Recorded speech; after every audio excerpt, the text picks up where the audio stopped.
Hello and welcome to GATSBY Fridays, a show about getting the best out of a creative life from two creative directors working around the world and based in New York City. I'm your host, Sarah Semi. And I'm Alex Tremilio. We continue our pop culture legacy series today. Today we discuss the most simple and essential tool, the notebook. And at the end of each episode, we make a signature cocktail toast. Cheers to you. So hang with us as we make our first marks on the page in our pop culture legacy episode, Blank Canvas. I'm Sarah. And I'm Alex. And this is GATSBY Fridays.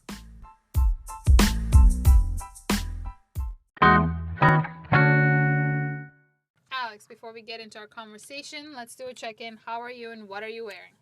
Oh my God, Sarah. How are you doing? Yes, that is the question. I am fantastic. This is our season finale, season 2. Holy cow. Did you think we'd make it? Yeah, but it's so much more than I thought it was going to be. I feel such a sense of accomplishment. It's huge. It's big. We've gotten a lot of love from a lot of people. I feel fantastic. I feel like it's going in a direction that we needed it to go. For the season, because this is our season finale, I'm wearing Upstate by way of Brooklyn fabulousness, a holiday sweater that has Very earthy tones. very earth tones, snowflakes. I'm wearing, tan corduroys and boots and a woolen cap, thus cementing the Brooklynness in me. Sarah, how are you? And what are you wearing? I'm good. I feel good that we've come this far. And I don't know. I think until we sat down to record, I wasn't really reflecting on wow, this is like the season finale. We wrote it up on the whiteboard in front of us. And it's official. like, wow. So it feels good. We've had some of our episode special cocktails. Oh, yes, we did. So I feel really good. Mm-hmm. I'm wearing my winter uniform that I have purchased for this reason specifically, my leatherette leggings and festive bejeweled sweater. You Gatsby'd it up with pearls. Pearls and sparkles. I love it. Again, it's a gray sweater. Yes, let's not get it twisted. It fits my winter uniform of the black leggings and the gray sweater, but it's got sparkles on it. And I have matching earrings. I did my hair. It's been a good day. Let's get started. Fabulous. Okay. Alex, why notebooks? This is an episode about pop culture legacies. We started it with Ruth Bader Ginsburg. Upon her passing, we were inspired to honor her memory, and then we decided that this is an overarching theme in a design conversation.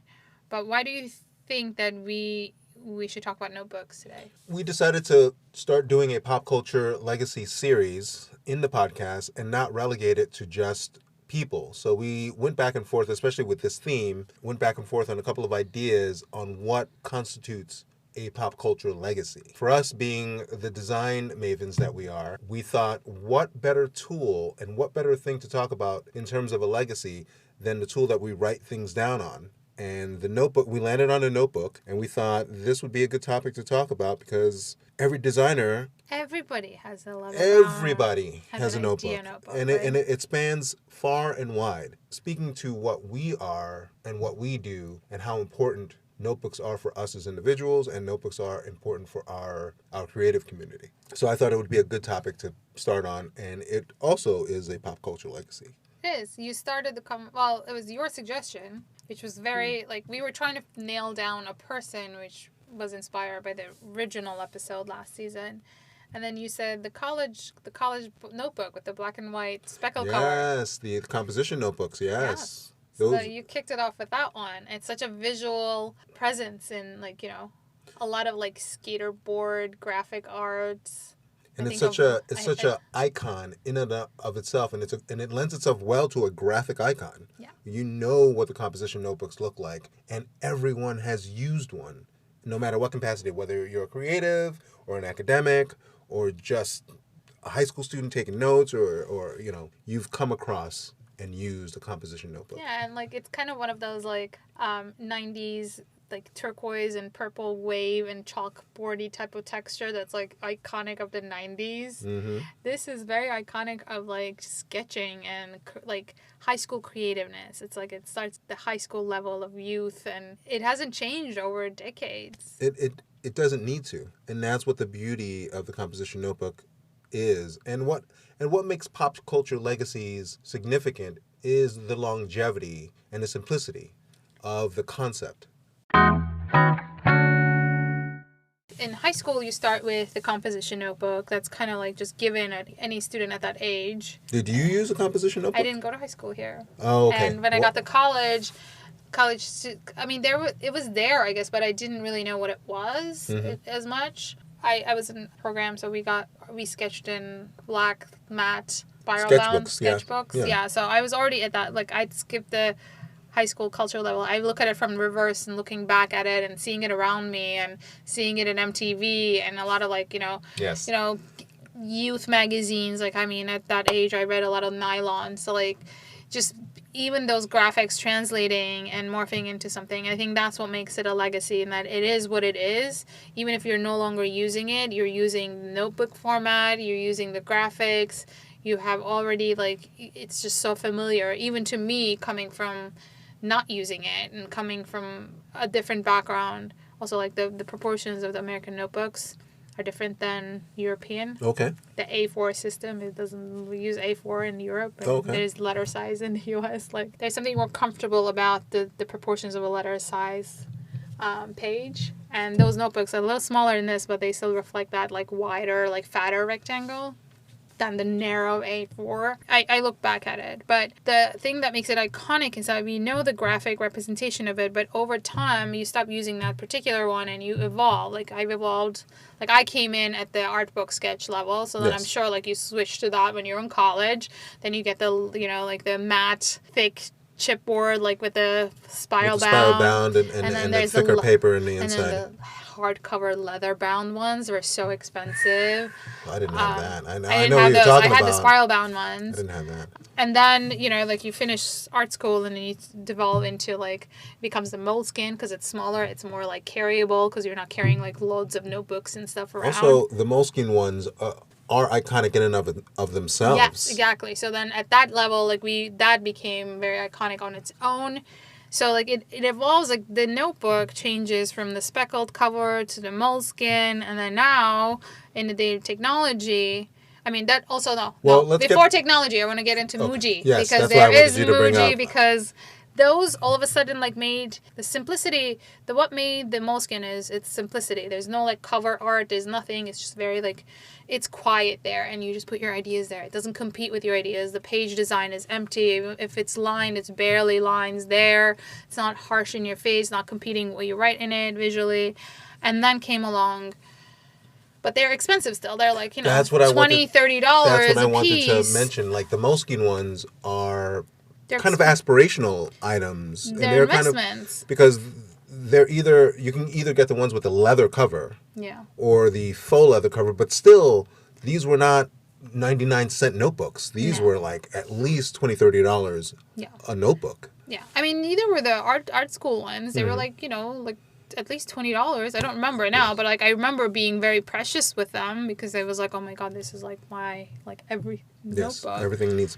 But then, like, the moleskin became Muji, where they took, like, their entire design philosophy is simplicity. So then they took all of the bells and whistles, ugly graphics, weird colors out of it, and all you get is a blank canvas to put your thoughts on, and it comes at, like, $2 even to this day at the end of 2020. They're very utilitarian, and they come in a range of sizes.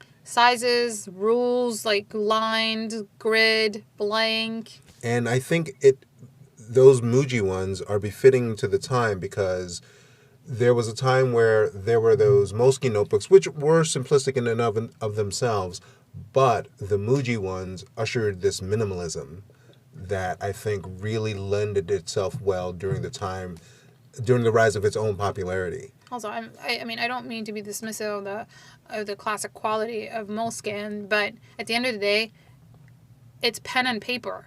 Mm-hmm. All you need is something to put ideas on. It doesn't need to cost $30. It can cost $2, and you get the same ideas on it if you have the ideas. But we are designers. Oh no, we're total collector dorks that, like, overpay for things for the sake of the idea of it. Just the concept. The concept of it is that's what I create. So of course I pay for it. I'm a sucker for it. That's why I'm like, I don't mean to dismiss it, but also, like, now I don't buy moleskin anymore. I don't remember the last time I bought it. It's been at least a decade, because now I just buy the Muji ones because I can buy so many.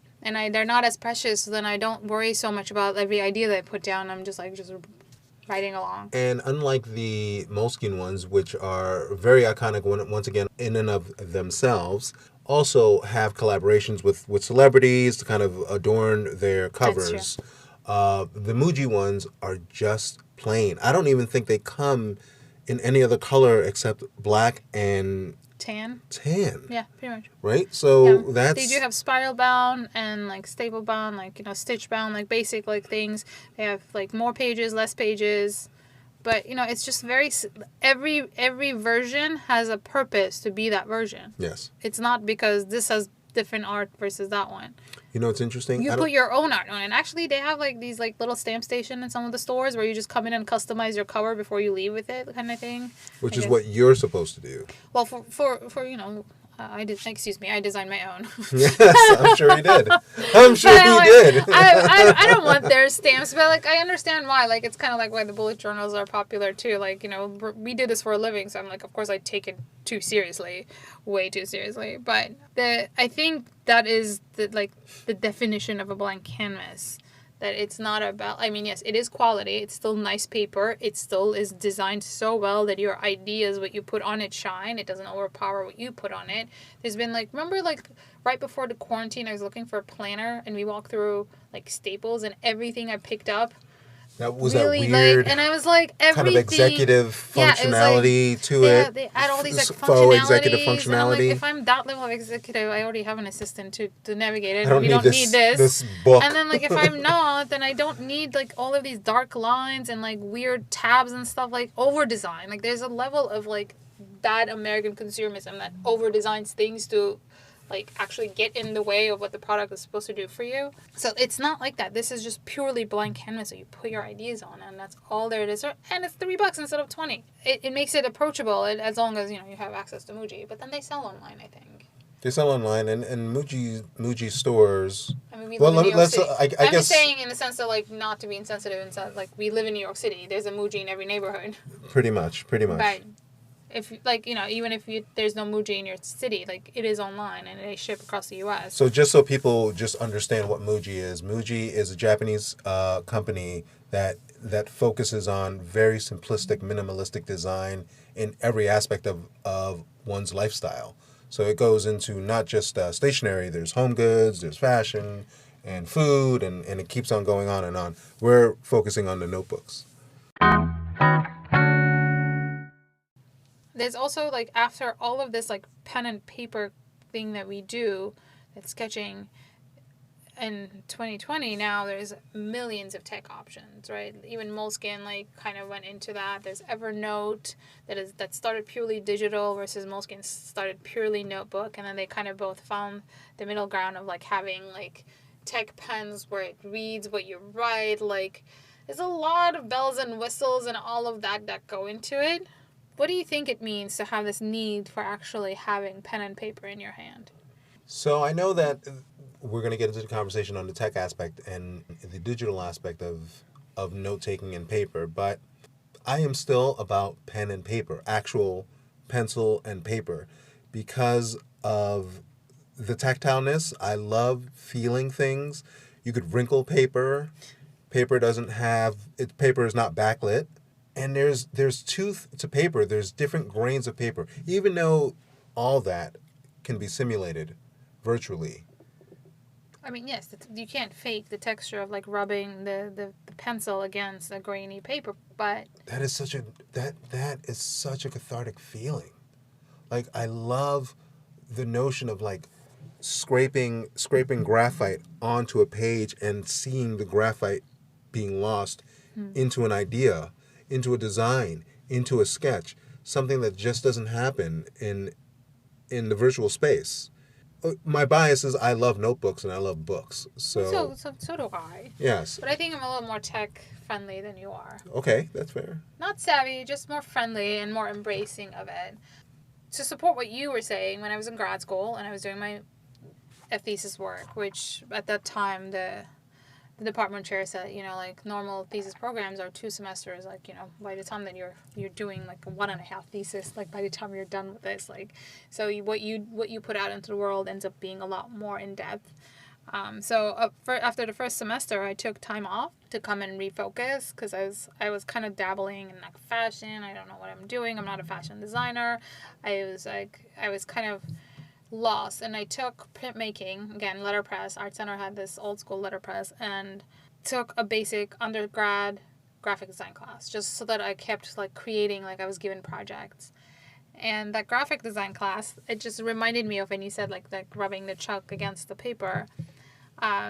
So trying to tie every project that I had there back into my thesis, one of my graphic design projects was identifying denim brands, and I remember going to Macy's in Pasadena, picking up a pair of every single brand that I could find, and like in 2000 there was an overflow in LA of all places, like overflow of denim brands, and I grabbed one of each. And it was like Pasadena Macy's, so no one bothers you in the dressing rooms. You can take forever. And I set up shop with my like blue chalk, and I did rubbings of every pocket stitching for like 20 pairs, maybe more. And you have to have like it smudges and stuff like, and then I brought it back, and I remember when I came back to assess my thesis to get back into it, the thesis like review committee was like, you missed print. Like, we can tell, like, as soon as you no longer had to focus on your thesis, even though you tied it back, you went back into print. Like, letterpress is ink, paper, printing press, rolls, and all of that, like, letter pieces and furniture. They call it little bits of furniture. And then the graphic design class, you could have just done anything, but you still went back and did this thing with your hands and paper and chalk, and then brought it back into digital, which is kind of like what drives still my practice. That I bring all of that back into digital, which is why I actually enjoy tech, because it allows me a lot more flexibility. And like, I start in paper, I bring it into tech, put it back onto paper, I do more in paper, and then I bring it back, because if you don't scan it and if you don't memorialize that stuff, a photo is no longer enough. Like, if you want to sell the painting that you did, a photo does well, but then you also have to scan it to make sure that it's flat. Like, there's a lot more like processing that goes in. It's like, it starts on paper, it goes into digital, back onto paper, finalize the artwork, and then you bring it back again. Point taken, and let's move that here. Do you miss the emotion of paper, of the tactileness of putting pen to paper, putting graphite to paper, putting watercolor I to miss paper? it, of course. That's why as soon as I first did my first like passion project, after I started my business, like, then I was like, okay, like, I need to do something for me. My first initial thing was just painting watercolors. The first time, like, at a hard time in my life, like, I need to do something, I went back and took watercolor classes. I mentioned this in like a previous, I think in our like Keep On Learning episode, the Dirty Hands workshop in the Lower East Side. Like, he teaches you techniques, and he's like, he keeps calling it the soul cycle of painting classes, because like, you go in and in an hour I give you like, but it's smart, because you're not there just like painting for 3 hours the same model over and over again. Like, he's there teaching you techniques. You do like, this is one technique, let's all do one, and then we move on to the next technique, and then by the end of it you finish a piece, but like, you leave there with things that you can take and actually use on your own. But watercolor, like, I went back to it because paint has a different way of dissolving in water. It doesn't with other mediums. Like, I respond to that for some reason. I don't know. It's completely an emotional connection. Like, there's no other explanation why I thrive in it. And that's what I think I'm getting at mainly, because I get it. All the tech that we have available is supposed to aid us into being much more, not only just productive in our output, but more efficient in our output. Yes. And I feel like the emotion of simply sitting down with a piece of paper in a notebook is missing until I feel like you can gain the emotion. Just like scale. When we bought notebooks or our sketchbooks to a specific scale that we needed it to be, to either fit in our bag or to be used for class. Tablets, for the most part, only come in very limited sizes. That's one thing, but I don't use it in place. I don't use the tech in place of paper. I think the initial conversation has always been, how is tech going to replace what we already have? Mm-hmm. So like with books, we talked about this a little bit in both of our book sessions, that we like, clearly, if anyone had any doubts, we both like books and we like collecting them. But I no longer, since I've had my first iPad, do not read novels and fiction work on paper anymore. Mm-hmm. I don't see the point. Like, it's now that I just like borrow them from the New York Public Library, which is like incredible opportunity. Like, it's free, and I get whatever I want to read, and it makes me discover like old classics that I didn't get around to like read, kind of thing. But it wasn't either or. Like, the digital version is never going to take place of my cookbooks or my design books. It has a purpose for the, again, in the same. In parallel, in the creative process, the tech doesn't replace my pen and paper. It just gives me another level of function that I didn't have without it. Gives me a level of flexibility, and it makes it more efficient. But more like when I'm doing my hand lettering affirmations for my passion project, I start in paper, I sketch it out. Once I have a general like lockup, I point the iPad, take a picture of it, and bring it into Procreate. And then I start sketching in Procreate. I perfect the curves, I add all of like the fills. Then that gives me room to explore, like experiment with color, because every time I experiment with watercolor is not a corrective medium. Like, once you do one thing, it's permanent. Yes. It's not fixable. So it takes a lot of commitment to it. And I didn't start that way. It took me about 6 months to finally say, I think I need an iPad. I was like, am I being ridiculous? Or I just want a new toy? Because of course I always want a new toy. But no, because once I bring it to the iPad and I get to test out the color combinations, if I need it like 3 degrees twisted, I don't have to redraw the whole thing. I don't have to redraw the entire thing with a new element in the side and the right angle. I just get to do that, separate to a layer and twist it until it is the right lockup. And it's not cheating. It just makes it easier so that I can get to do more. And then once I'm done with all of that, and I take it back out from there, and I actually do it very old school. I put a grid on my iPad sketch, and then I put a grid on my watercolor pad, and then I go and like trace it square by square, like match the individual, like almost like pixelate it myself, and then I redraw that entire thing on paper. But the actual experimentation phase is a lot more forgiving on the iPad. And I think that, so your final output is to produce a final art piece that is concise and perfected in and of itself. And for me, a lot of just my own personal thought process, in my own mind, I'm already sketching. So the paper or notebook is an extension of that. And it's messy, the lines overlap each other, and there's thickness and thins in not only just the way I think, but in the way my line process is when I either draw or sketch out an idea. But there is no finality to me jotting something down on paper. Why do you think that is? Like, you and I, we have a couple of years apart, but in terms of educational, like we are in the same age gap for our interaction, like how we grew up and how technology started coming. Not that much older than you. That's my point. We're in the same age gap. So, like, you and I are not, it's not a generational difference how we approach technology. That's what I'm trying to say. Yeah, okay. I didn't call you old. I'm saying we're the same. We only have a couple years difference. So from that perspective, it's just your nature versus my nature. I just took to this a lot easier because, I mean, we have also talked about this before. Like, I need a purpose to, like, do the projects versus you just always have this, like, thing going on in your head. Random things going on. No, but, like, you always have this, like, creative thought in your mind versus I need a calling almost of sorts. Well, so, you know what's interesting? I think my final output for what I do personally or creatively is a bigger, much cleaner concept. And I know that sounds abstract, but like if I put together a shoot, the shoot lives in its clean finality. That doesn't need to be sketched, but the concept of how that comes about needs to be sketched.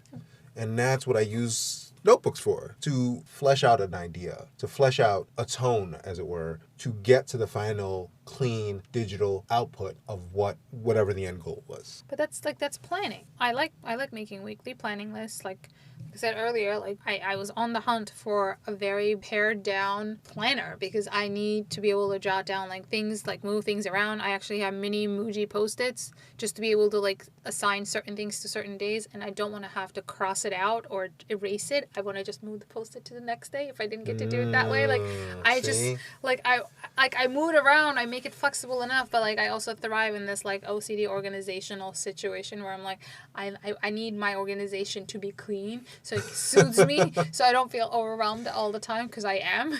And see, for me, I'm the opposite. Like, I'll go in and I'll cut up magazines, or I'll cut up printouts and I'll stick it on paper and I'll stick it on a board and I'll But that's a take mood that board you're board talking and then about. I'll put it That's back on a piece of different. paper. I'm talking about putting together. But I'll put it. Like, I will put it because itinerary. I need something to go. So I'll take something from a bigger mood board, cut it out in a notebook, and have that to go, so I could still be working on the idea or thinking about the idea remotely. And I prefer to do that than put that mood board on my computer and then have to open up my computer, power up a program. I think I agree with you on the mood boards. The mood boards also need to be an immersive feeling. So like they need to be bigger than me. We talked about this like when I do research. Like I want to spread out my books in front of me. And that's like one page open here. Even when I'm like mini planning for like a day of cooking, which is like just 3 recipes, I have like all these books open to certain pages all around me. That's different because like that means that I'm smaller than the information in front of me physically. Like I'm lost in it. That's the mood board like inspiration. But like when I'm planning out my week because I need to do this, this, and this, and then this, and this, that's when I write down. But even then, I hate the messiness of like crossing it out and dirtying the page. Like I need to cleanly be able to move things around. Like I love that. no, see, like that bothers me. I need it that. to see clean, and I need to be able to cleanly cross done things to feel like, whoo, done. Like I want to write that down. I don't want that digitally. I don't like to-do lists digitally. It doesn't have the same satisfaction of crossing it out. Yes. But from a creative perspective, I sketch it out on paper because that's just like how your brain works faster. But also like in terms of technology, by the time we reached on like drawing on an iPad, we had the Intuos like tablet pens, Yes. which I have used, and for certain things I use, but that's a different hand-eye coordination where like you're looking at the screen, your hand is going away, and that's like that. It's almost like training your brain to function differently. Well, to have its focal point in a yeah, in like area. your hand is there. You're telling your brain is telling your hand to do something while you're facing the screen because you have to see what your hand is doing on the screen, not where your hand is. Versus drawing on the iPad, if you had to do it, you're saying this because you never had a reason to like explore it. I think once you do it, and it gives you this flexibility to all of a sudden really quickly multiply the ideas that you already have so quickly. Like I can be like, okay, what if I did this and then if I move this around, I don't have to lose the original one, but I also don't have to like sit there and trace the original one to twist something this way. I just duplicate that layer, do another thing, click. I didn't lose the original one. I just built on ideas, and it allows you to iterate so much faster and so much more. I was just thinking. Like we are always so short on time for everything. Well, I was just when you were doing that hand motion, it was just making me think of the South African artist William Kentridge, who did an animation called The History of the Main Complaint that was basically a whole story of apartheid in South Africa done on one sheet of paper. So how he did it was he would draw a scene, erase the scene, photograph it, draw another scene, erase the scene, photograph it, but you would see the residue of the erasing constantly going over the animation. And I thought, man, this guy did hundreds of essential drawings on one sheet of paper, and it looks so beautiful and so textural, despite the fact that it's telling a very horrific story. But it was done on paper, and I don't think you would have gotten the same. You would have been able to mimic the same effect digitally, but it wouldn't feel the same. Yes, but I didn't start on digital. I still started on paper. Yeah. But, like, I'm not saying digital replaces it. I just think that it's yet another tool. It's like a brush versus a pen versus a ruler. It's just yet another tool to enable you to, instead of, like, trying to draw a straight line with your hand, doesn't make you any less of a creative if you use a ruler to draw that straight hand. Of course not, yeah. Well, yeah, that's what the iPad tool does for me. It doesn't make me creative, and you can create all of this work without the iPad.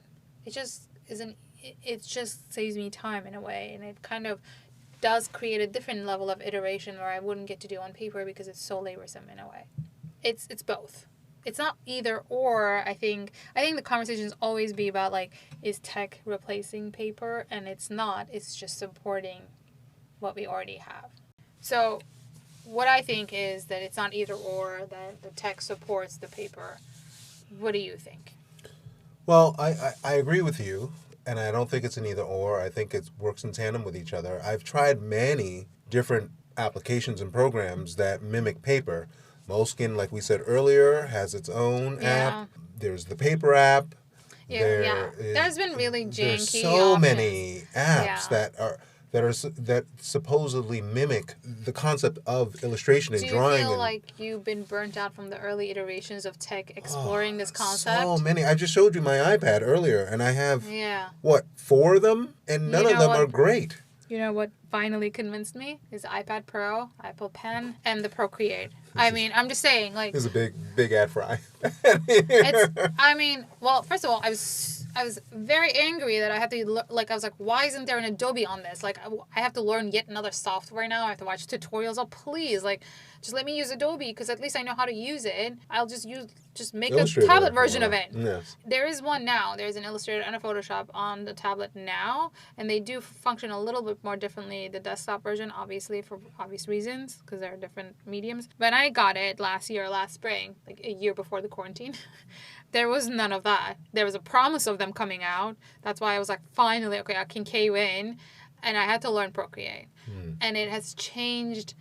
I'm so glad Adobe wasn't available, so I had to learn Procreate because that's what made me a convert. Procreate is a drawing app. It's not trying to be your sketchbook. It's not trying to. It is artboards. It's not like putting things you can make collections and stuff. But like that whole like paper app, it was great the first time. It's like, oh my god, my Moleskine in my iPad. And it's not. It does It all is these not like your Moleskine in your unnecessary. iPad, no. And it's not like you can't like they have all these pens and like for us creatives, it's very rudimentary and it's frustrating because when I want a different pen tip, like I want all the options because I'm like I can just do that on paper. It's not like that on Procreate. There's an infinite amount of brushes and this and that, but like as soon as you figure out the general concept of how things move and how the layers function, which is kind of like a little bit of a learning curve, a little frustrating, especially for someone who's been using the same program for 15 years. But that's what changed really my opinion on it. So I'm gonna like I wish I brought my iPad today so we could just be like playing around and say like see like and then you'll be like ooh I see what you're doing with Maybe that. I'm open. But I really do think that I hear the burnout from your early versions and I totally agreed with that. I hated all the early versions. The idea of the Moleskine pen was it's great on idea, but not really in practice. Even the paper pen, it was, I don't know if you, I've it never was the tried big the paper chunky pen. one. Yeah, like Yeah. it's like no, like they tried all these things, but again, it's technology, so they had to do all these iterations for us to be able to land at a better version. I think you gave up, like at the end you were frustrated, and I totally hear you on that. I'm still going to be a defender of say there's value in it, and there's more to explore because it's gotten better. And I'm still going to be a defender on real world paper and Pure pencil. paper alone? Yes. No, I'm always going to be combo forever. You have to use every tool at your disposal if you can get your hands on it. And now for our favorite part of this and every episode, our signature cocktail. Alex, what do you have for us today? So today we did something special because it's our season finale and it's the eve of the holiday season. Well, this episode is dropping on Christmas Day. Yes. So we decided to make a Christmas cocktail that you should have as soon as you wake up in the morning. That's pretty strong. Oh, I was picturing more like, post brunch maybe. No. As soon as you wake up in the morning, you're gonna need it. No. It's called the bourbon apple sour, and it is fabulously delicious. So I'll tell you what it's all about. And what I decided to use is one of my favorite bourbons that I'm drinking now. It is called Buffalo Trace out of Kentucky, and it is not, one of these highbrow bourbons. It's a really clean and smooth taste. It's great neat. It's great in mixed drinks, and it's great over rocks. It's not trying to be trendy bourbon. No, it's like Prohibition style bottle. Very like fat neck and like a bubble neck, and it gets like thinner and like it's just very it's very old school label. So you can see it on our Instagram stories this week. There you go. So I'll get into how it's made. You take 2 parts bourbon, 3 parts freshly pressed apple ginger lemon juice. And what we decided to use, it had a little bit of cayenne in it, so it had a little bit of a kick. I actually like this version, so I would suggest you try that as well. It was from Press Juicery. For the bitters, we use Pasha bitters. But it could have been orange. We use the Pasha bitters, or you could use orange if you wanted to. Really, what made this drink really sing and all the aromas and the aromatic flavors really pop out was the cinnamon stick and the star anise. And what we did was toast it. But there is an addendum to that because we are working in an office. So there's no open fire in an office. There is no open fire. That would be illegal. So what we decided to do was pop it in the microwave for 10 seconds? 30 seconds. 30 seconds. I mean, the anise was already very fragrant, and the cinnamon was getting kind of overpowered by the anise because I packed them together. And so I just put the cinnamon sticks in a glass in the microwave for 30 seconds, and that came out very, very fragrant and toasty. It's really good. The aroma is amazing. And so what you do is you combine all the ingredients in a strainer and pour into a rock glass, and you garnish with the cinnamon stick and the star anise and enjoy. Cheers. Cheers.